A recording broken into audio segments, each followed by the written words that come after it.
जी, अस्सलाम वालेकुम और खुशामदीद दोस्तों।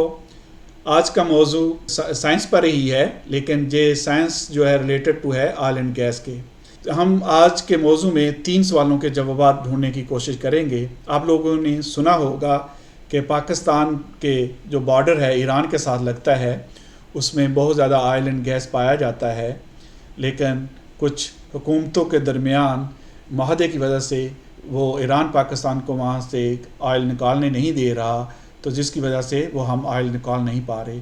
आज इसको समझने की कोशिश करेंगे, इसकी साइंसी हकीकत क्या है, इसके बैकग्राउंड में क्या चीज़ है। दूसरा दूसरा सवाल जो है, आप लोगों ने सुना होगा हमारे साबका वज़ीर आज़म इमरान खान के दौर में उन्होंने एक दफ़ा तकरीर करते हुए फरमाया था। अब सबने आपने पाकिस्तान में सबने दुआ करनी है। आज जाके सारों ने 2 नफल पढ़ने हैं क्योंकि 2 हफ्ते रह गए हैं। तकरीबन वो जो हमारी ऑफशोर ड्रिलिंग हो रही है, एक्सॉन कर रहा है गैस के लिए, वो तकरीबन अब पहुंच गया है और 2 हफ्ते में पता चल जाएगा कि उसमें से कितनी गैस निकल रही है। मेरा ईमान ये है मेरा ईमान ये है कि इंशाल्लाह इसमें से बड़ा जखीरा निकलेगा गैस का अगले। और वो कहते हैं कि अगर उतनी गैस जितनी वो समझते हैं निकल गई तो अगले 50 साल तक पाकिस्तान के गैस के मसले हल हो जाएंगे। हम गैस का कुआं अंदर खोदा जा रहा है और लगता ये है कि 1 हफ्ते के अंदर हमें पता चल जाएगा और हो सकता है कि वहां से इतना बड़ा गैस का जखीरा मिले कि पाकिस्तान को कभी अगले 50 साल में गैस की कहीं बाहर से मंगवाने की जरूरत नहीं पड़ेगी। उसकी क्या हकीकत है, वो क्या क्यों कामयाबी नहीं मिली, क्या हुआ, उसको समझने की कोशिश करेंगे। तीसरा जो भी हमारे साबका वज़ीर आज़म इमरान खान के बयान से रिलेटेड ही है। एक अमेरिकन आया मुझे मिलने, मुझे कहता मैं पख्तूनख्वा में इतनी गैस है, मैं गैस वहां निकालना चाहता हूं। उसने मुझे तस्वीरें दिखाई। पता है क्या तस्वीरें दिखाई? कि लोग कुआं खोद रहे हैं पानी के लिए और उधर से गैस निकल रही है। यानी कुआं खोद रहे हैं गैस के लिए, पानी के लिए, और गैस निकल रही है और वो पाइप डाल के लोगों के घरों में गैस दे रहे हैं।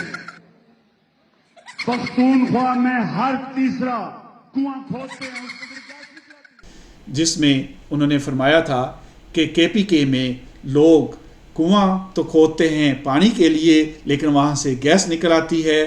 उसकी साइंसी हकीकत क्या है, उसके बारे में साइंस क्या कहती है, और क्या उसमें जो फैक्ट्स हैं उसको समझने की कोशिश करेंगे। जी दोस्तों, इन सवालों के जवाब जानने के लिए आज मैंने अपने प्रोग्राम में दावत दी है सैयद आसफ़ एहसन साहब को, जो पीएचडी डॉक्टर हैं जियो केमिस्ट्री में, जो माहिर अर्जियात हैं, जिन्होंने मुख्तलिफ़ ममालिक में काम किया है इंक्लूडिंग पाकिस्तान, और इनका ऑयल एंड गैस इंडस्ट्री में बहुत सारा एक्सपीरियंस है, तजर्बा है। इनसे हम समझने की कोशिश करेंगे कि इन सवालों का साइंसी बैकग्राउंड क्या है, साइंसी हकीकत क्या है। चलें आइए मिलते हैं सैयद आसफ़ एहसन साहब से। जी दोस्तों, आइए फिर मिलते हैं माहिर अर्जियात डॉक्टर सैयद आसफ़ एहसन से और इन सवालात के जवाब जानने की कोशिश करते हैं। जी सर, क्या हाल है? अल्हम्दुलिल्लाह मैं ठीक हूँ, खैरियत से हूँ। आप सुनाइए कैसे हैं? अल्लाह का शुक्र। सर, आपने सवालात सुन लिए। क्या कुछ सवालात हैं जिनका हम जवाबात जानने की कोशिश कर रहे हैं? उससे पहले आप हमें बताना पसंद करेंगे कि ऑयल एंड गैस बनता कैसे है? इसकी बैकग्राउंड क्या है साइंस के लिहाज से?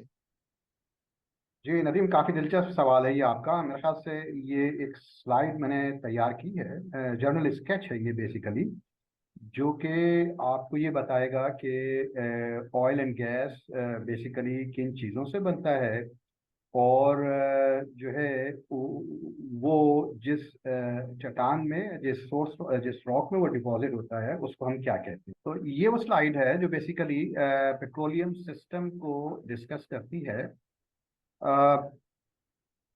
सोर्स रॉक वो रॉक है जहाँ पर बेसिकली ऑर्गेनिक मैटर जिनसे ऑयल एंड गैस प्रोड्यूस होता है वो डिपॉजिट होता है। सही है। तो बेसिकली हम जानते हैं कि ऑर्गेनिक मैटर जो बज़ाहिर नज़र आते हैं सरफेस पे, वो प्लांट्स हैं, ट्रीज हैं, लार्ज एनिमल्स हैं, फिश है, इवन ह्यूमन बीइंग्स हैं। लेकिन इन यानी ऑर्गेनिक एंटिटीज की कोई कंट्रीब्यूशन सोर्स रॉक में नहीं होती है। अगर होती भी है तो बहुत नेग्लिजिबल होती है। जो कंट्रीब्यूशन ऑर्गेनिक मैटर की है सोर्स रॉक में वो समुंदर से है। वो समंदर में है, और वो एल्गी और बैक्टीरिया है। तमाम रॉक्स जो है प्रिडोमिनेंटली वो समंदर में डिपॉजिट होती हैं, पानी में डिपॉजिट होती हैं। दरिया और स्ट्रीम्स जो हैं सेडिमेंट्स को लेकर समंदर में आते हैं। समंदर जहाँ पर बैक्टीरिया वो जो समंदर की तह में, और एल्गी जो कि सरफेस पे होते हैं, और जब वो डेड हो जाते हैं तो वो सेटल करते हैं पानी के कॉलम से और वो बॉटम पे डिपॉजिट होते हैं। अब अम, साल हर साल गुजर जाते हैं इन ऑर्गेनिक मैटर्स को, बैक्टीरिया और एल्गी को, उनके ऊपर मजीद चट्टानें जो हैं समंदर में डिपॉजिट होती रहती हैं। तो कई लाख सालों के प्रोसेस के बाद चूंकि मजीद चट्टानें और इन पे डिपॉजिट होती रहती हैं, तो ये ऑर्गेनिक मैटर या सोर्स रॉक जिसके अंदर ये ऑर्गेनिक मैटर है वो गहराई में जाता रहता है। जो गहराई में जाने की वजह से ये जो सोर्स रॉक है इसका टेम्परेचर इंक्रीज होना शुरू हो जाता है, क्योंकि हम जैसे जैसे जमीन की गहराई में जाते हैं टेम्परेचर बढ़ना शुरू हो जाता है। तो इसका आपका एक टिपिकली और कहने का मतलब ये भी है कि जो पहले समुद्र था वो अब हो सकता है खुश्की बन गया हो, यानी वो चेंज भी होता रहता है, इसीलिए वो जी बेडिंग जी के जी ऊपर। जी, जमीन एक डायनेमिक है प्लैनेट। अर्थ जो है वो डायनेमिक प्लैनेट है। उसमें जो कुछ भी आज हम देख रहे हैं, जहाँ समंदर है और दरिया है और झीलें हैं और जहाँ पहाड़ हैं, वहाँ जरूरी नहीं है कि हमेशा से पहाड़ रहे हों। जहाँ पहाड़ हैं वहाँ कभी समंदर भी थे। जी तो ये बिल्कुल। एक कंटिन्यूसली, लेकिन वो प्रोसेसेस इतने स्लो हैं कि किसी भी इंसानी जिंदगी में वो नजर होते हुए नजर नहीं आते। टेक्स लेकिन कई millions of lakh years. Millions of years में जो है जमीन का नक्शा बिल्कुल बदल जाता है, और जो है जो चीजें आज हैं वो मुख्तलिफ हो जाती है। बहरहाल हम सोर्स रॉक के बारे में डिस्कस कर रहे थे। तो जब गहराई में जाती रहती है तो एक चूंकि गहराई में जाने की वजह से सोर्स रॉक का टेम्परेचर जो है इंक्रीज होना शुरू होता है, और अराउंड एवरेज जो टेम्परेचर जो इंक्रीज होता है वो 3 डिग्री सेंटीग्रेड पर 100 मीटर्स है। यानी 1 किलोमीटर में 30 डिग्री सेंटीग्रेड का टेम्परेचर इंक्रीज होता है। तो 60 से 70 डिग्री सेंटीग्रेड के टेम्परेचर पे अराउंड 2 किलोमीटर की गहराई में जमीन में ये सोर्स रॉक से ऑयल जनरेट होना शुरू हो जाता है। सही है। तो ये जो ऑर्गेनिक मैटर है, बैक्टीरिया और एल्गी है, ये और जो ऑर्गेनिक मैटर है ये ऑयल में कन्वर्ट होना शुरू हो जाता है 60 टू 70 डिग्री सेंटीग्रेड जमीन की गहराई में, तकरीबन 2 से 3 किलोमीटर के दरमियान। अब चूंकि जो ऑर्गेनिक मैटर है वो सॉलिड है और ऑयल जो है वो लिक्विड है, लेकिन ये जो स्पेस जो सोर्स रॉक का है ये कंफाइंड है, क्योंकि इसके ऊपर ओवरबर्डन है बहुत सारी रॉक्स का। यानी 2 से 3 किलोमीटर की रॉक्स, चट्टाने जो हैं इस सोर्स रॉक के ऊपर है, तो इतना प्रेशर जो है उन पर है। अब इस सोर्स रॉक के अंदर इंटरनल प्रेशर इंक्रीज हो रहा है क्योंकि वॉल्यूम इंक्रीज है। सॉलिड मैटर जो है, सॉलिड ऑर्गेनिक मैटर जो है वो लिक्विड में कन्वर्ट हो रहा है। जब सॉलिड जो है लिक्विड में कन्वर्ट हो रहा है तो वॉल्यूम इंक्रीज होता है, एक्सपेंशन होगी। और चूंकि कंफाइनिंग प्रेशर है, ऊपर से ओवरबर्डन है रॉक्स का, चट्टानों का, तो इस इवेंचुअली प्रेशर इतना इंक्रीज हो जाता है सोर्स रॉक के अंदर, क्योंकि प्रोग्रेसिवली जो सॉलिड ऑर्गेनिक मैटर है वो कन्वर्ट होता रहता है लिक्विड में, तो वो प्रेशर इंक्रीज होते होते इस कदर बढ़ जाता है सोर्स रॉक के अंदर कि माइनर फ्रैक्चर्स डेवलप हो जाते हैं सोर्स रॉक के अंदर। और वो माइनर फ्रैक्चर्स जो है पहला एवेन्यू है जिसके जरिए से ऑयल जो है वो माइग्रेट कर जाता है। ये याद रखिए कि ऑयल जहाँ जनरेट होता है वहां से प्रोड्यूस टिपिकली नहीं किया जाता है। आजकल बहरहाल दूसरे टेक्निक्स आ गई हैं जिससे सोर्स रॉक से भी हम प्रोड्यूस कर सकते हैं, लेकिन जिसे हम टाइट टिपिकली ऑयल या टाइट गैस कहते हैं टाइट ज्यादातर, ऑयल या या टाइट या शेल सोर्स ऑयल भी रॉक, कहते हैं बाज का। शेल ऑयल कहते हैं या शेल गैस कह लें। लेकिन जो कन्वेंशनल रेजर्वायर है उसमें होता ही है कि ऑयल जो है शैलो डेप्थ की तरफ माइग्रेट करता है, क्योंकि ऑयल माइग्रेट करता है अमूमन फॉल्स एंड फ्रैक्चर से, और अब डिप शैलो डेप्थ की तरफ इसलिए माइग्रेट करता है कि ये तमाम जो सिस्टम है जिससे ऑयल माइग्रेट कर रहा है वो वाटर वेट है, क्योंकि ये चट्टानें जो है समंदर में डिपॉजिट हुई हैं। तो इन चट्टानों की जो पोरोसिटी पोर स्पेसेस हैं उनके अंदर पानी होता है। तो ये चूंकि ऑयल जो है लाइटर होता है टिपिकली वाटर से, तो ये ऊपर की तरफ मूव करता है, शैलोअर डेप्थ की तरफ ऑयल माइग्रेट करता है। और ये माइग्रेशन का प्रोसेस उस वक्त तक जारी रहता है जब तक कि वो ऑयल एक ट्रैप में इंट्रैप ना हो जाए। और ट्रैप क्या चीज़ है? वो एक स्ट्रक्चर है, जैसे कि ये आप देखेंगे, ये एक नाइस बल्ज आप देख रहे हैं जिसको हम एंटीक्लाइन कहते हैं। इसमें इसके नीचे जो है रेजोवायर है जिसमें ऑयल एंड गैस डिपॉजिट होते हैं। उसके ऊपर एक कैप रॉक है, और कैप रॉक क्या है? ये वो रॉक है जिसमें पोरोसिटीज ऑलमोस्ट नेग्लिजिबल होती हैं। ये पोरोसिटीज अगर होती भी हैं तो परमेबिलिटीज डेफिनेटली नहीं होती। परमेबिलिटीज क्या है? पोर्स कनेक्टेड नहीं होते एक दूसरे से, पोर्स कनेक्टेड नहीं होते। तो ये तो वो फ्लूइड मूव नहीं हो सकता उसमें, फ्लूइड फर्दर मूव नहीं हो सकता, इसलिए यहाँ पर जाके ऑयल ट्रैप होना शुरू हो जाता है। और जिन रॉक्स के अंदर ऑयल या गैस ट्रैप होते हैं उनको हम रेजोवायर कहते हैं। तो ये एक बेसिक प्रोसेस है जो ऑयल एंड गैस की जनरेशन और माइग्रेशन का। गैस जनरेशन जो है सी सोर्स रॉक से हो सकती है। जैसे जैसे प्रोग्रेसिवली जो है सोर्स रॉक मजीद गहराई में जाती है तो टेम्परेचर और इंक्रीज होता है, और around 120 centigrade to 150 degree centigrade जो है वो आप गैस विंडो के अंदर इंटर हो जाते हैं। यानी सोर्स रॉक जो है गैस विंडो के अंदर इंटर हो जाती है। गैस विंडो से मुराद ये है कि ये वो टेम्परेचर रेंज है जिसमें सोर्स रॉक जो है प्रिडोमिनेंटली जो है वो गैस जनरेट करती है।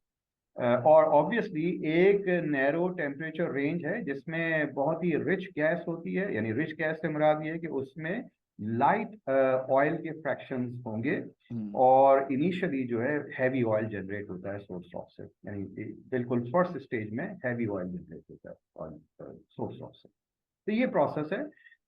और आप स्ट्रक्चर में, ट्रैप में, रेजोवायर में टिपिकली अगर बहुत ज़्यादा गैस डिजोल्व हुई है तो चूंकि ये गैस जो है डीपर डेप्थ में ये गैस जो है ऑयल के अंदर डिजोल्व होती है, लेकिन जब वो शैलो डेप्थ में आती है प्रेशर रिड्यूस होता है तो जो गैस डिजोल्व है वो ऑयल से बाहर आना शुरू हो जाती है। बिल्कुल वैसे जैसे कोक की बोतल में जब आप उसका ढक्कन खोलते हैं तो जो कार्बन डाइऑक्साइड कोक के अंदर डिजोल्व हुई भी है, प्रेशर आपने रिलीज किया और सडनली आप बबल्स की फॉर्म में जो है उस गैस को जो है कोक की बोतल से बाहर आते हुए देखते हैं। जी जी, बिल्कुल एक्जैक्टली ऐसे ही जो है ऑयल रेजोवायर के अंदर होता है। अगर बहुत ज्यादा गैस डिजोल्व है ऑयल के अंदर, अगर प्रेशर कम होगा तो वो गैस जो है सेपरेटली एक गैस कैप फॉर्म करती है, जो कि यहाँ पर एक रेड पॉलीगॉन से शो किया हुआ है। नीचे ग्रीन पॉलीगॉन है जो कि ऑयल है, और उसके नीचे ब्लू पॉलीगॉन्स जो है ये वाटर को शो कर रहे हैं।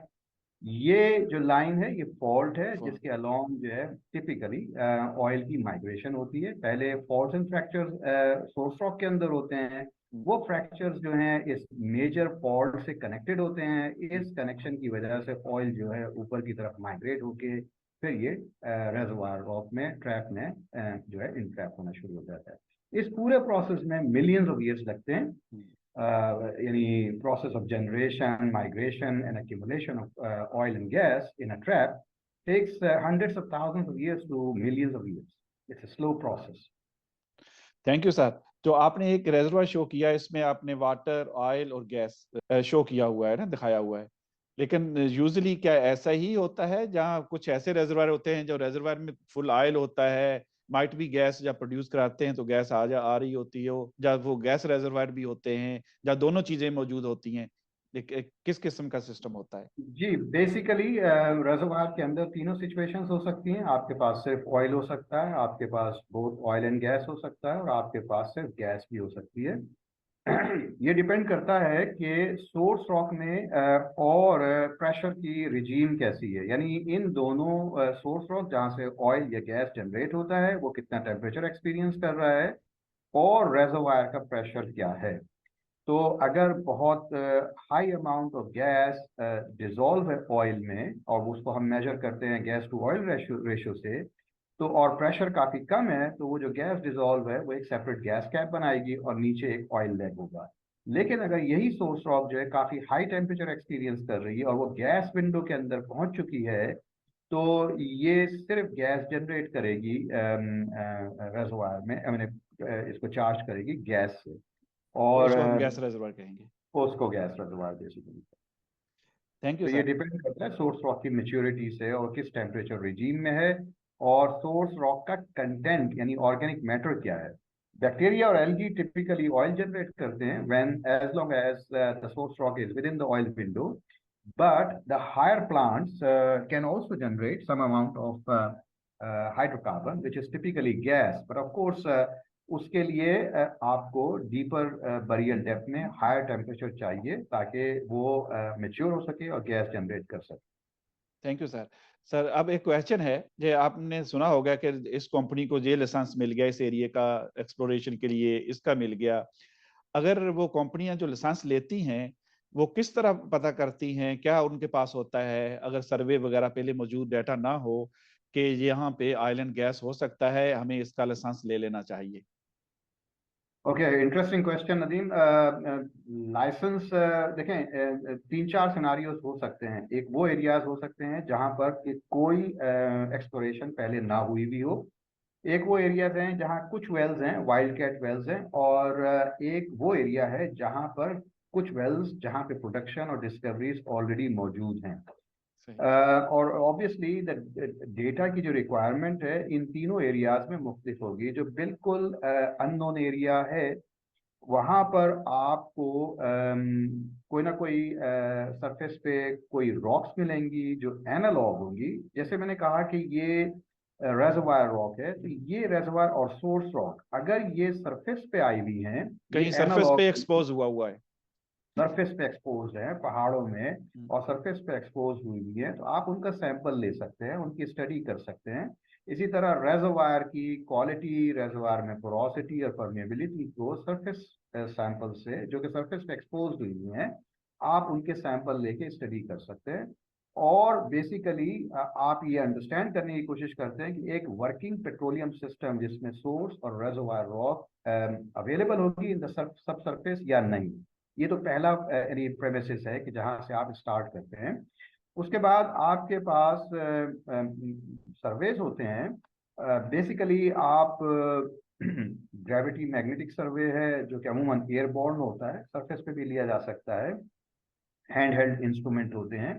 इनकी बेसिस पर आपको ये पता लगता है, ग्रेविटी और मैग्नेटिक सर्वेस की बेसिस पर, कि आपकी कितना सेडिमेंट्री रॉक्स अवेलेबल है। बेसिकली ऑयल ये गैस सर्वे जहाँ तो सर आप उस वक्त कंडक्ट करते हैं जब आपने लाइसेंस ले लिया, कंपनी ने एक्वायर कर लिया ना। अगर लाइसेंस जी नहीं जी है जी तो फिर उसके जी बाद जी ये शुरू जी होता है जी प्रोसेस। जी जी, यू आर राइट। बाज दफा ये होता है कि कुछ कंपनीज जो एरिया रिलिंक्विश कर चुकी होती हैं, तो उन्होंने ऑलरेडी कुछ सर्वेस किए हुए होते हैं। आप वो गवर्नमेंट की एंटिटी से, जैसे पाकिस्तान में डीजीपीसी है, directorate general of petroleum concessions, उनसे डेटा व्यू कर सकते हैं, डेटा परचेज कर सकते हैं जो प्रीवियसली किसी कंपनी ने एक्वायर किया था और वो एरिया रिलिंक्विश हो गया है, अब लाइसेंस के लिए अवेलेबल है।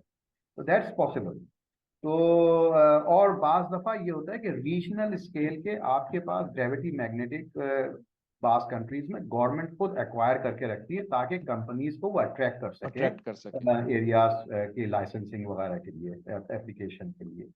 सरफेस जो केमिस्ट्री सर्वे भी होता है, बेसिकली होता ये है कि तमाम जो रेजर्वायर है उनमें जो ऑयल है और गैस है वो बहुत स्लो प्रोग्रेसिवली लीक कर रही होती है। यानी there is no seal which is a perfect seal, यानी except for salt and anhydride which is a perfect seal, but typical clay types seals are not perfect seals. So some hydrocarbon loss escape takes place through the cap rock or seal rock into the overlying sediments. Ultimately, it reaches very near to the surface. जिसको हम आसान ज़बान में उर्दू में ये कह सकते हैं, चाहे वो कैप जितना भी ये रॉक हो होल्ड करा कुछ ना कुछ, फिर भी हाइड्रोकार्बन के ज़रात जो हैं वो लीक हो रहे होते हैं, वो सरफेस पे पहुंच रहे होते हैं। जी जी, वो हाइड्रोकार्बन के मॉलिक्यूल्स जो हैं वो मॉलिक्यूल सरफेस जो पे पहुंच रहे होते हैं, और आप उनको एक उसका सर्वे कर सकते हैं, उन गैसेस को जो लीक हो रही हैं किसी ट्रैप से।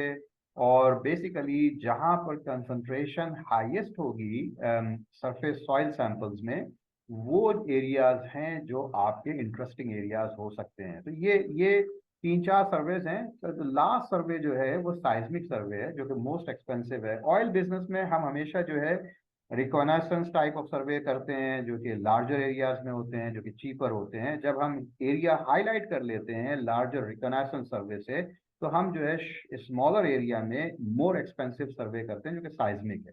यानी आप बड़े साइज्मिक एरिया से शुरू करते हैं, फिर छोटा एरिया आप कंसंट्रेट करते हैं, फिर उससे छोटा, इस तरह करके आप जी आते आते एक प्रोस्पेक्ट को मैच्योरिटी की तरफ लेकर जाते हैं। जी एग्जैक्टली ऐसा ही नदीम। और उसकी वजह ये है कि चूंकि कॉस्ट जो है वो इंक्रीमेंटल है, जो छोटे एरियाज पे आप पॉसिबली कर सकते हैं, इकोनॉमिक्स है उसकी, आपकी सर्वे की और तमाम चीजें। जी सर, हम बात कर रहे थे सर्वेज की। जी, तो सर्वे एक तो साइस्मिक सर्वे हो गया, जो कि सरफेस पे वेव्स क्रिएट की जाती हैं। वो वेव्स जो है सब सरफेस में जाकर रिफ्लेक्ट होती हैं, क्योंकि वो एक वेलोसिटी के से जो है ट्रेवल करती हैं, और उनका ट्रेवल टाइम जब वो सरफेस पे वापस आती हैं रिफ्लेक्ट होकर डिफरेंट रॉक लेयर से, तो वो टाइम आपको पता होता है। जब टाइम और वेलोसिटी आपको पता हो, तो ऑब्वियसली जो है आप डेप्थ की अंडरस्टैंडिंग ले लेते हैं कि किस डेप्थ पर ये ट्रैप होगा, जो कि हम यहाँ एज एंटीक्लाइन शो कर रहे हैं इस ठीक है। फिगर में। तो ये तो हो गया एक सर्वे। लेकिन चूंकि साइज्मिक सर्वे थोड़ा सा एक्सपेंसिव होता है, तो आप जो है पहले बेसिकली रिकॉनाइसेंस टाइप का सर्वे करते हैं, जो कि ग्रेविटी और मैग्नेटिक होता है। ये सरफेस पे भी किया जा सकता है, और ये एयरबॉर्न भी होता है, यानी जहाज पर ऐसे इंस्ट्रूमेंट लगाए जाते हैं जो सब सरफेस की मैग्नेटिक और ग्रेविटी एनॉमली जो है वो डिटरमिन करते हैं। और वो ये आपको बताते हैं कि बेसमेंट रॉक के ऊपर, बेसमेंट बेसिकली इग्नियस रॉक है, जहां पर अमूमन हाइड्रोकार्बन नहीं होते हैं।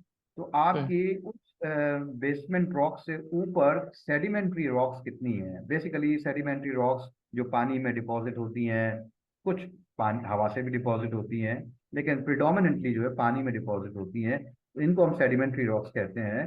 समंदर में जैसे डिपॉजिट होती हैं ये सेडिमेंट्री रॉक्स का पैकेज कितना है, यानी इसकी थिकनेस कितनी है अबव द बेसमेंट, जो कि इग्नियस रॉक है। अगर सही। ये थिकनेस जो है वो रीजनेबल है, यानी 5-6 हज़ार मीटर की करीब की थिकनेस है, तो वहाँ चांसेस होंगे आपके कि वहाँ हाइड्रोकार्बन जनरेशन हो सके, क्योंकि टेम्परेचर वहाँ पर राइट होगा।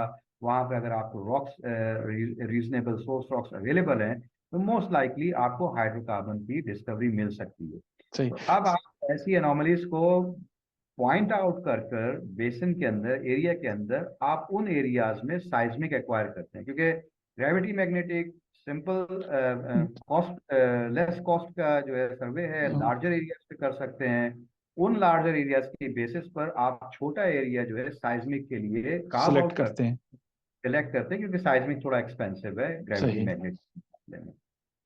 ठीक है सर, आपने सर्वे कर लिया, सेismic सर्वे कर लिया, अभी तक सारी इंडिकेशन पॉजिटिव आ रही हैं, आपको लग रहा है कि कहाँ ऑयल एंड गैस मिल सकता है। आप आपने वहां पे जाना है, वेल ड्रिल करना है, जिसे पहला वेल कहा जाता है, भी हमने ड्रिल करना है, वहां से डाटा लेना है, बाद में देखेंगे कि वहां पे हमें ऑयल एंड गैस मिलता है या नहीं। अगर ये इस तरह का आपको स्ट्रक्चर मिलता है जहाँ पे आप कैलकुलेट करते हैं सर्वे पे, तो कहाँ पे वेल सेलेक्ट करना पसंद करते हैं? देखें पहला अब ये बड़ा ट्रिकी क्वेश्चन है। अमूमन कंपनीज जो हैं वो टॉप ऑफ दी क्रेस्ट जो है वो स्ट्रक्चर वेल लगाती हैं, जो कि ये वेल शो हो रहा है यहाँ पर।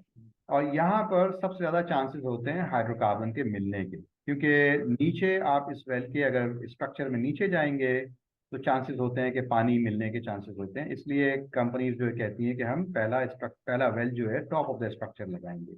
लेकिन बाज कंपनीज कहती है कि नहीं, हमें जो है हमारी इकोनॉमिक्स जो है वो इस बात पे डिपेंड करती है कि एक सर्टन साइज का ऑयल का पूल हो या हाइड्रोकार्बन का पूल हो।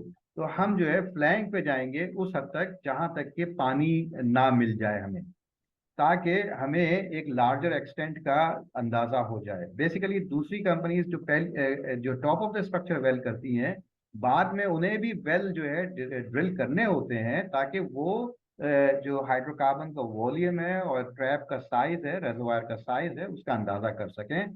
तो वो फिर बाद में जो है अप्रेजल वेल जो है फ्लैंक एरिया पे लगाती है। तो ये दोनों मतलब कंपनीज का अपना सही। अपना सर, फिलॉसफी। जब आप वेल ड्रिल करते हैं तो क्या क्या मेजरमेंट्स उस वक्त लेते हैं जो आपको बताती हैं कि यहाँ पे भी ऑयल एंड गैस हो सकता है, नहीं हो सकता, आपको फर्दर इवैल्यूएशन करनी चाहिए या नहीं करनी चाहिए? उस वक्त कौन कौन सी मेजरमेंट्स की ली जाती हैं? देखिए, सबसे पहले तो जब आप वेल ड्रिल कर रहे होते हैं तो जाहिर है कि वेल जैसे जैसे आप डीपर जा रहे होते हैं तो दो चीजें इंक्रीज हो रही होती हैं। एक तो टेम्परेचर जो है वो इंक्रीज हो रहा होता है, और और दूसरा जो प्रेशर। है आपका प्रेशर जो है इंक्रीज हो रहा होता है। अब इस प्रेशर को कंट्रोल करने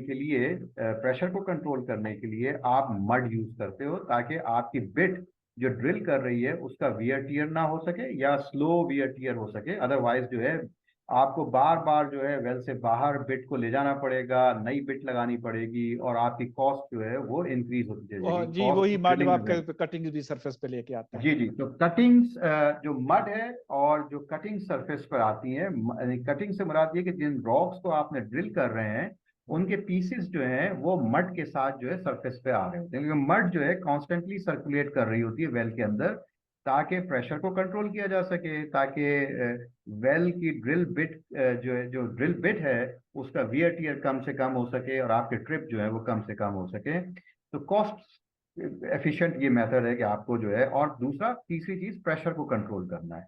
तो चूंकि इसमें फ्लूइड है, इसमें यानी बहुत हाई प्रेशर पे ऑयल एंड गैस जो है कंफाइंड होता है, अगर इसको बगैर हम मड के ड्रिल कर दें तो बेसिकली ऑयल वेल पर धमाका हो सकता है, क्योंकि जी जी। इतना प्रेशर पे जो है ये हाइड्रोकार्बन, और धमाके के साथ आग भी लग सकती है। तो काफी खतरनाक सिचुएशन हो सकती है अगर हम मड यूज नहीं करें। तो मड के साथ जो है जो गैसेस, क्योंकि हर ऑयल के अंदर कुछ ना कुछ गैस डिजोल्व होती है, और गैस के अंदर तो होती ही गैस है। तो जब ये मड सरफेस पर आती है तो इनका सैंपल जो गैस डिजोल्व होती है मड के अंदर, उन को, जिसको हम मड गैस कहते हैं, उनको एनालाइज किया जाता है वेल साइट पर, और वो काफी हद तक अच्छा आइडिया दे सकती हैं कि जिस स्ट्रक्चर में हम ड्रिल कर रहे हैं वहाँ ऑयल है, गैस है, या कुछ भी नहीं है, सिर्फ पानी है। तो इन सारी चीजों का अंदाजा मड लॉग से और कटिंग्स के डेटा से आता है, और ये पहला डेटा है जो सरफेस पर आता है। उसके बाद जो है जब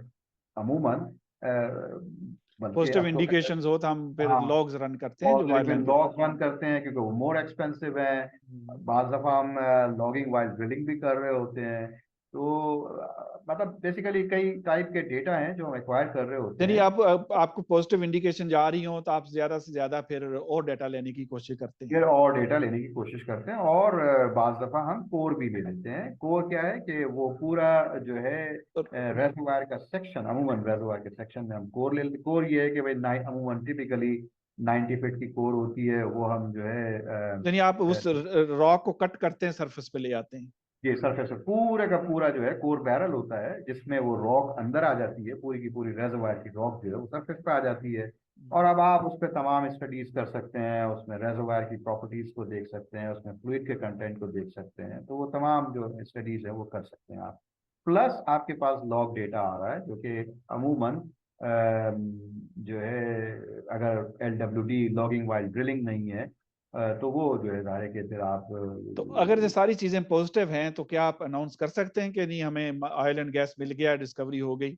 जहां तक नहीं, देखें, ये पॉजिटिव इंडिकेशंस हैं। उसके बाद उससे अगला एक्सपेंसिव, देखें, सारा फिलॉसफी ये है कि आप जैसे जैसे डिस्कवरी के करीब जा रहे हैं आपकी कॉस्ट इंक्रीज होती चली जाएगी। जी। ठीक है, जैसे मैंने बताया कि सर्वे में जो है ग्रेविटी मैग्नेटिक है, फिर साइज्मिक है, फिर साइज्मिक के बाद वेल है जो कि और कॉस्टली है। अब उस वेल के अंदर जो है आपने वो जोन सेलेक्ट करना है जिसमें आपने टेस्टिंग करनी है। सही है, तो वो जोन कौन किस बेसिस पे सिलेक्ट होगा, वो यानी जैसे हमने आपने टेस्टिंग करनी, इसका बताया मतलब आपने फ्लूइड को फिजिकली सरफेस पे लाना है आप। सरफेस पे लेकर आना है। हाँ एग्जैक्टली, जी। टेस्टिंग से मुराद ये कि फिजिकली उसको सरफेस पर लेकर आना है। जी अब उस टेस्टिंग में यानी बार दफा तो आप सिर्फ सैंपल ले लेते हैं जिसको हम MDT या DST सैंपल कहते हैं, लेकिन अब जो जिसे full down hole sample proof, कहते हैं, यानी हाँ, डाउन उसको होल गए डाउनलोड तो सैंपल ले लिया, जी, लेकिन अनाउंस करने के लिए बेहतर है कि आप इस सैंपल को टेस्टिंग सरफेस पे टेस्टिंग लेके आए।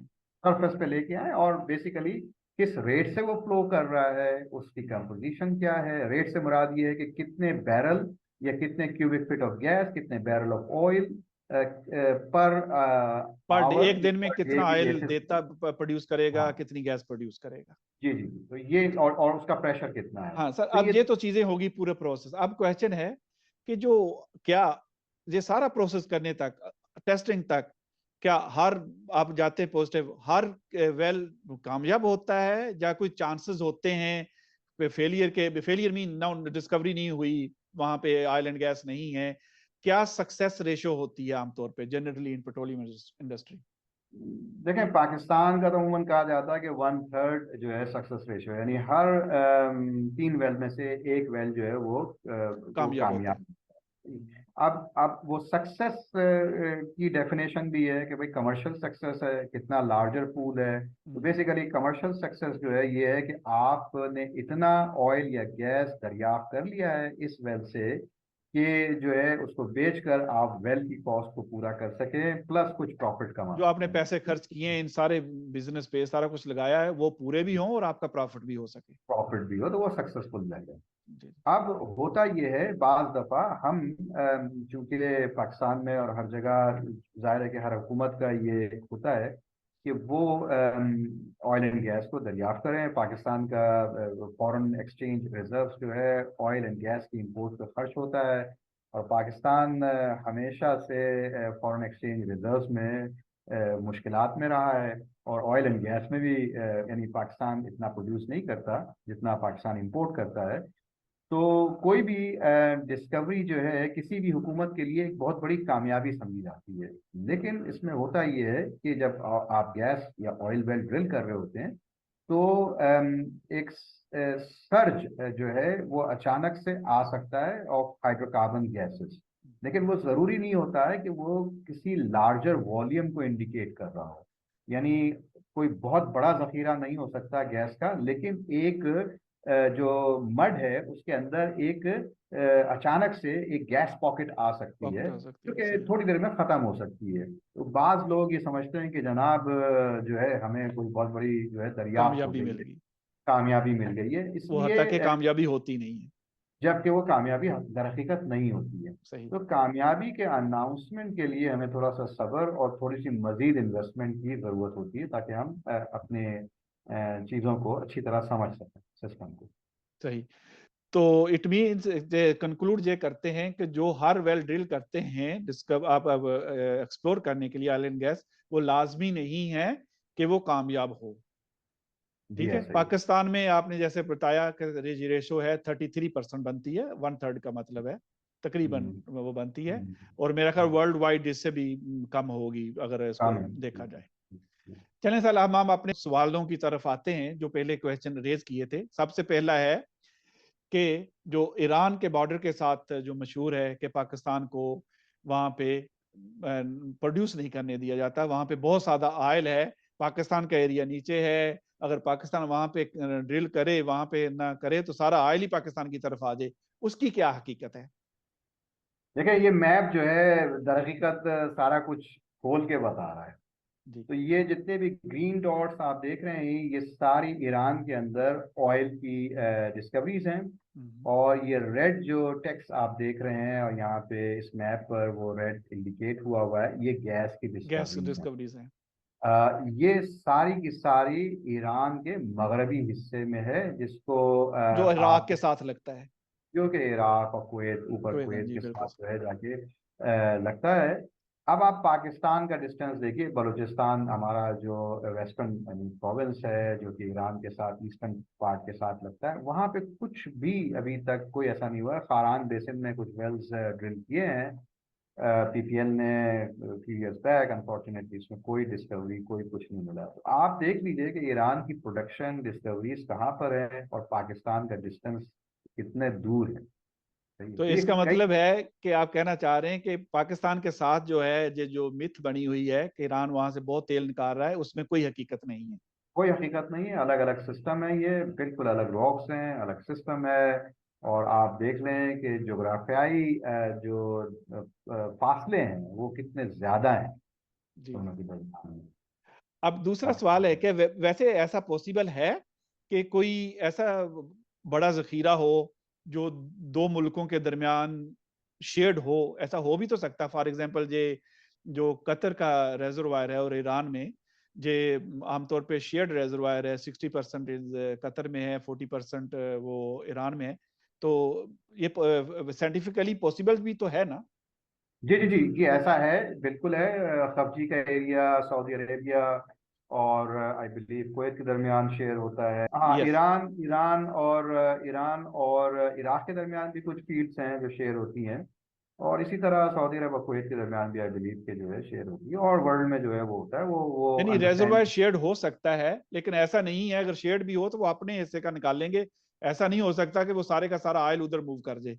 नहीं नहीं नहीं, वो देखें, जैसे मैंने कहा कि सर्वे में आपको पता होता है कि कितना वॉल्यूम जो है वो कितनी किस मुल्क में है, सही है। तो वो आपको उसका अच्छी तरह अंदाजा होता है कि आप कितना वॉल्यूम ऑयल या गैस का किस मुल्क की हदूद के अंदर है, और कितना वॉल्यूम जो है ऑयल या गैस का दूसरे मुल्क की हदूद के अंदर है। तो वो आप आराम से कर सकते हैं, उसमें कोई ऐसा इशू नहीं है, कोई लड़ाई झगड़ा नहीं है। सब कोर्ट ठीक। में और हर जगह जो है इन चीज़ों को प्रूव किया जा सकता है, उसमें कोई लड़ाई नहीं। तो इसको हम कंक्लूड करते हैं कि इसमें कोई हकीकत नहीं है कि पाकिस्तान के उस बॉर्डर पे बहुत ज्यादा ऑयल पाया जाता है, तो और वो हुकूमतों वो निकालने नहीं देती। ये सब मफरूजा है जी, ऐसे ही, बिल्कुल ऐसे ही। जो मीडिया की जीनत बन गया और स्प्रेड हो गया और लोगों जी के जी जहन जी, में जो बैठ गया। अनफॉर्चुनेटली लोगों के जहनों में इस तरह की बात बैठ गई।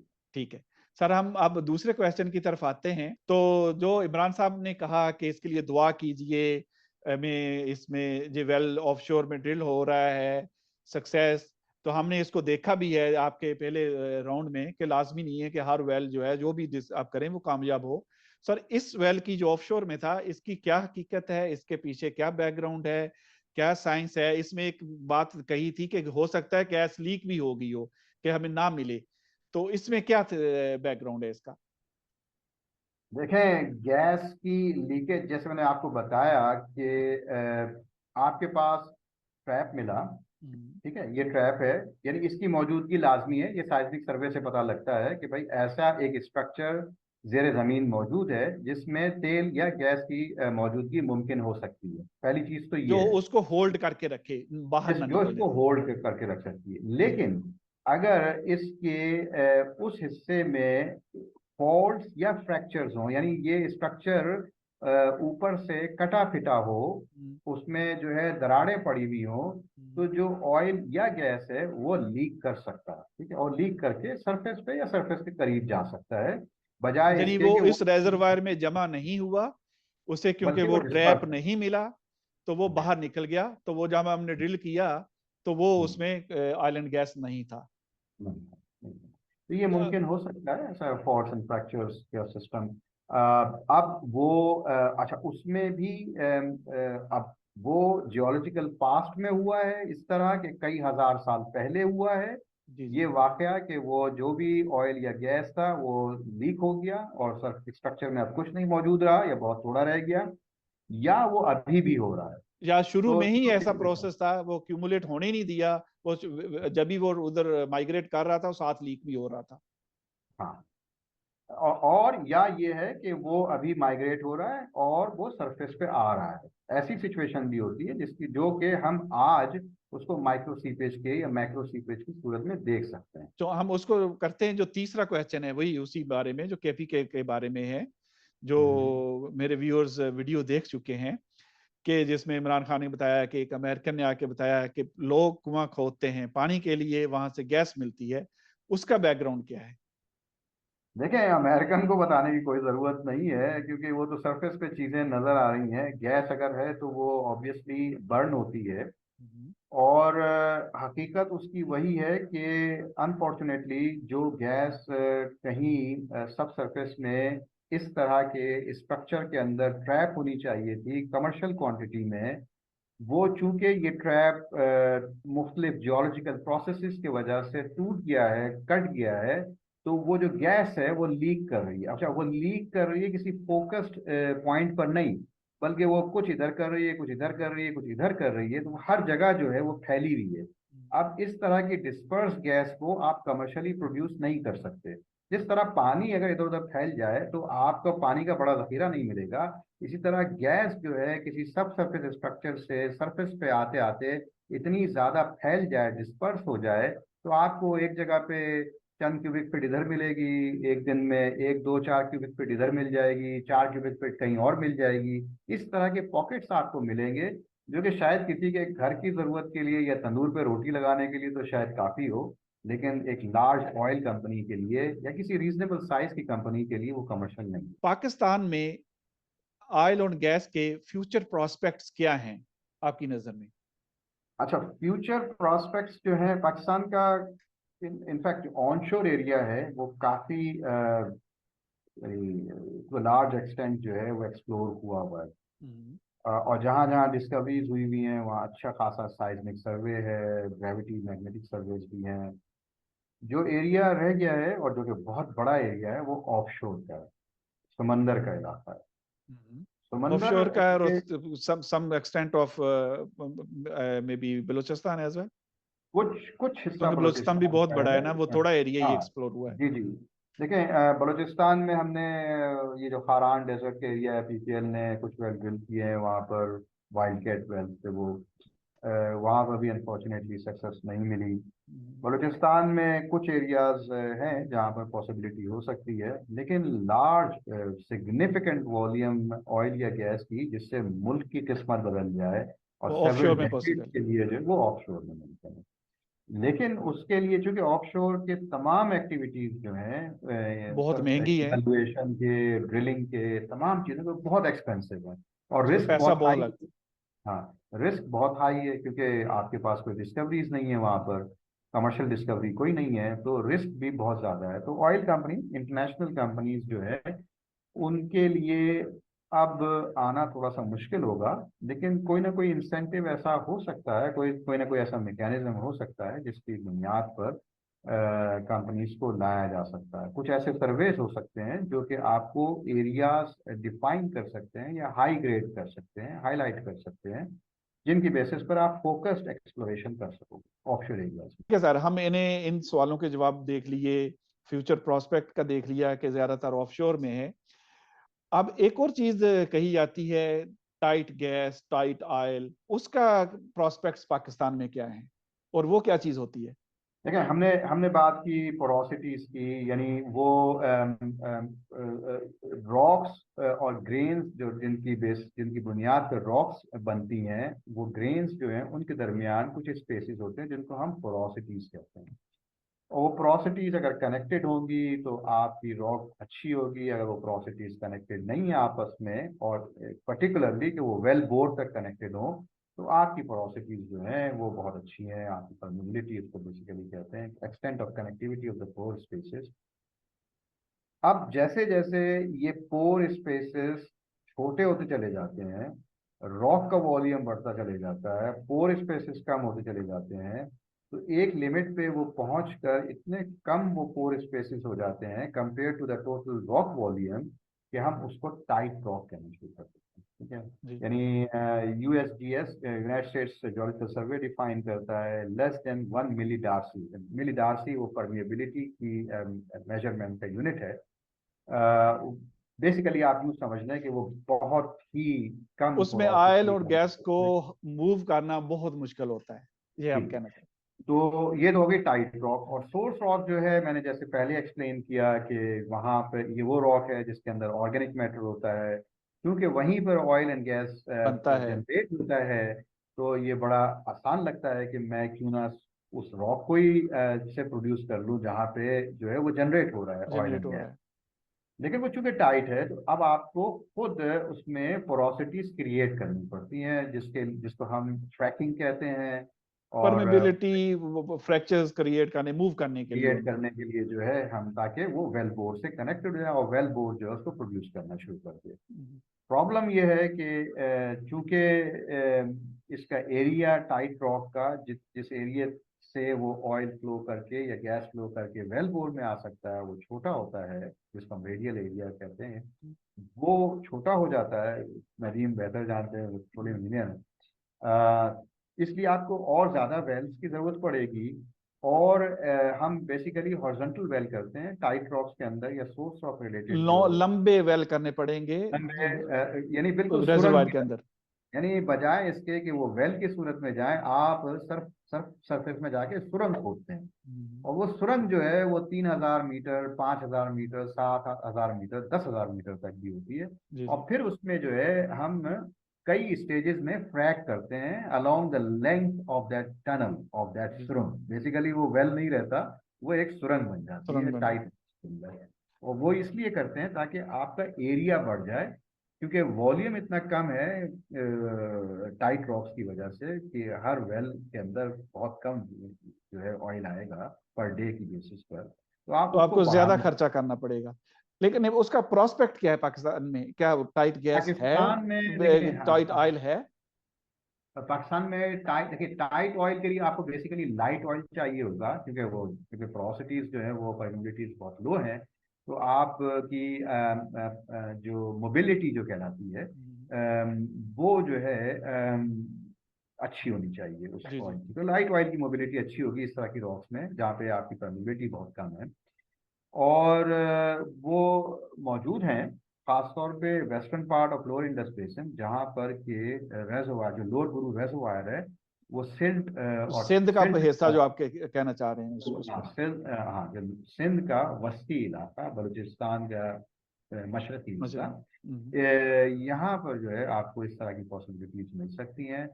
सोर्स रॉक की पॉसिबिलिटीज आपको पोठवार में, आपको लोअर इंडस में, मिडिल इंडस बेसिन में, सिंध और पंजाब में, बेसिकली अपर सिंध में और लोअर सिंध में आपको सोर्स रॉक की पॉसिबिलिटीज भी मिल सकती हैं। बस कंस्ट्रेन ये है कि वो डेप्थ उनकी जो है वो 3 से 4 हज़ार मीटर है। अनलाइक जहाँ पे ये कमर्शियली प्रोड्यूस हो रहा है वहाँ यूनाइटेड स्टेट्स में, वहाँ डेप्थ कम है, वहाँ पे कॉस्ट भी कम है हॉरिजॉन्टल वेल की ड्रिलिंग की। यहाँ पे अभी तक कॉस्ट बहुत हाई है, तो जब तक इकोनॉमिक्स नहीं बनेगी तो ऑयल कंपनीज जो है उसको ड्रिल नहीं करेंगी। थैंक यू सैयद साहब, डॉक्टर साहब, बहुत बहुत शुक्रिया आपका। आपने बहुत सारे सवालों के जवाब दिए। बहुत से जो लोगों के जहन में गलत आपके कह लें कि कॉन्सेप्ट बैठा हुआ था, वो मेरा ख्याल है ये प्रोग्राम सुनने के बाद वो क्लियर होगा। तो बहुत बहुत शुक्रिया। बहुत इंशाल्लाह फिर कभी मुलाकात होगी। अगर लोगों ने कोई कमेंट्स दिए, कुछ और जानना चाहा, तो उनके लिए कमेंट्स ओपन होंगे। फिर उस पे हम दोबारा अगर लोगों ने कोई इंटरेस्ट शो की तो आपको जहमत देंगे अगर जी, करनी। सबका बहुत बहुत शुक्रिया नदीम, बहुत बहुत शुक्रिया। मेरे लिए खुद भी यानी बेसिकली रिकैप कर रहा था मैं अपने जहन में जब वाइल आई वाज स्पीकिंग कि यार इन बुनियादी जो कॉन्सेप्ट्स हैं ऑयल एंड गैस के हवाले से उनको एक्सप्लेन कैसे किया जाए, ताकि वो लोग जो ऑयल एंड गैस से डायरेक्टली रिलेटेड नहीं है वो भी इन कॉन्सेप्ट्स को समझ सकें। तो नदीम ने भी कोशिश की है कि जो मैं बोल रहा था उसको फर्दर एक्सप्लेन करने की, एलेबोरेट करने की। मैंने भी कोशिश की है कि मैं हद्दुल मकदूर कोशिश करूं कि कि सिंपल वो उर्दू में कॉन्सेप्ट रखा जो जाए। है वो पहुंच सके लोगों तक। तो बहरहाल क्वेश्चंस जो है विल बी वेरी इंटरेस्टिंग। अगर लोग पूछेंगे दिलचस्पी से तो हम लोगों को खुशी होगी कि लोग पूछें। और सबका बहुत शुक्रिया सुनने का, चलिए, लाइक करने का। Thank you. जी दोस्तों, अब तक आपके बहुत सारे ख्यालात, बहुत सारे कॉन्सेप्ट क्लियर हो चुके होंगे कि ऑयल एंड गैस कैसे बनता है और ईरान के साथ जो पाकिस्तान की सरहद मिलती है उसके बारे में जो ख्यालात आप लोगों के जहन में पाए जाते हैं, उसकी हकीकत क्या है, और जो हमने ऑफशोर में ड्रिलिंग हुई थी उसमें कामयाबी क्यों नहीं हुई। और इसी तरह जो तीसरी चीज़ है कि KPK में जो गैस के मिलने की बारे में है लोगों को, उसके बारे में आपको वाज़े साइंसी मालूमात आपने जानी हैं। जी, इस तरह के और भी प्रोग्राम देखने के लिए मेरे चैनल को आप सब्सक्राइब करें और कमेंट करें, और किस तरह का प्रोग्राम देखना चाहते हैं वो बताएं। मैं उसी तरह की मालूमात लाने की कोशिश करूँगा जो साइंस एंड टेक्नोलॉजी के बारे में होंगी, वो ऑयल एंड गैस के बारे में हो सकती हैं, IT के बारे में, आर्टिफिशियल इंटेलिजेंस के बारे में, और इसी तरह आने वाले चंद दिनों में स्पेस के बारे में भी वीडियोस बनाऊंगा। और मेरे चैनल को सब्सक्राइब करें और देखते रहिए, और इंशाल्लाह मिलते हैं फिर। अपना ख्याल रखिएगा। बहुत बहुत शुक्रिया। Bye bye.